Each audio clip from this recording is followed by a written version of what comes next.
Salut à tous, petite vidéo donc sur la non-dualité. On va parler maintenant de ce qu'est la non-dualité. J'ai pas trop d'idées de ce que je vais vous dire puisque comme d'habitude en fait c'est vraiment il n'y a pas d'agenda.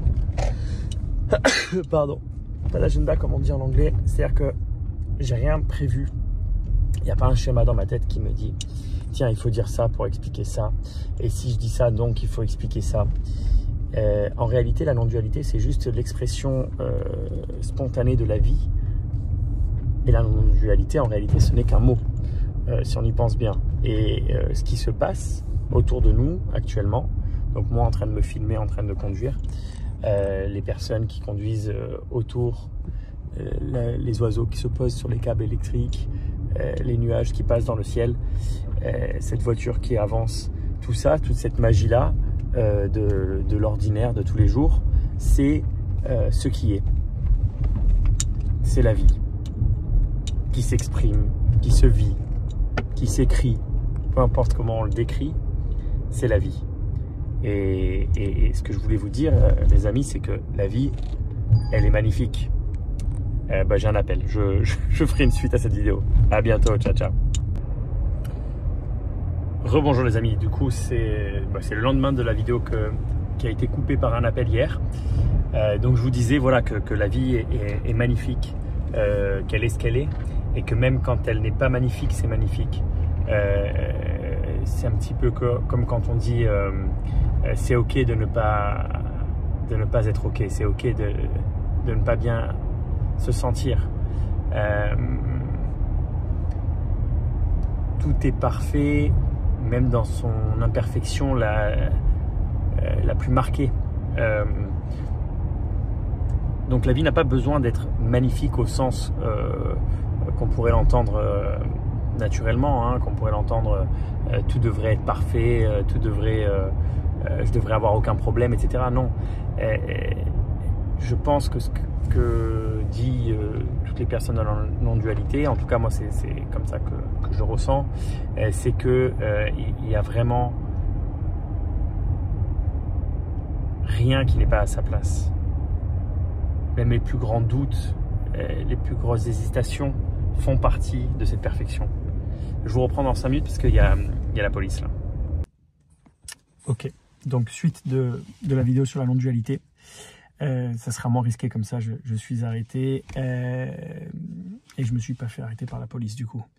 Voilà, donc on continue donc de parler de tout ce qui se passe, que ce soit beau, que ce soit moche, que ce soit joyeux, que ce soit triste. Ça fait pas une énorme différence, bien sûr. Si, ça fait une différence, mais sur le moment. Voilà, sur le moment, ça fait une différence. Et il n'y a pas besoin, en réalité, de changer quoi que ce soit à ce qui se déroule, à ce qui se passe dans votre vie. Et ça, c'est un message qui est extraordinaire, puisque des fois, peut-être qu'il peut y avoir cette énergie de les choses ne sont pas comme elles devraient être, ça devrait être différent, les choses devraient changer, le monde devrait changer, je devrais changer, peu importe. Et en réalité, rien de tout ça. Tout continue à être exactement comme c'était avant, une fois que l'éveil se produit. Finalement, c'est juste une énergie qui s'arrête, une énergie de... ça ne devrait pas être comme ça. Les choses ne devraient pas être telles qu'elles sont. Et en réalité, c'est juste ce que c'est. C'est cela. Voilà, ça c'est la vie. Et tout est déjà parfait, tout est déjà accompli. Et tout est en train de s'accomplir. Rien n'est arrêté, tout change, tout bouge en permanence. Mais ça ne change pas au fond la forme qui s'exprime dans le monde. Cette forme qui s'exprime dans le monde changera jamais le fond de ce que sont les choses, la nature des choses. Et après, ce ne sont que des mots. Hein. C'est vraiment pas important. Ce que je dis, c'est vraiment pas important. Et ce que tout le monde... Enfin, il y a une certitude, c'est que peu importe ce que chacun peut dire, c'est jamais vraiment important. Mais c'est magnifique, c'est beau d'échanger, de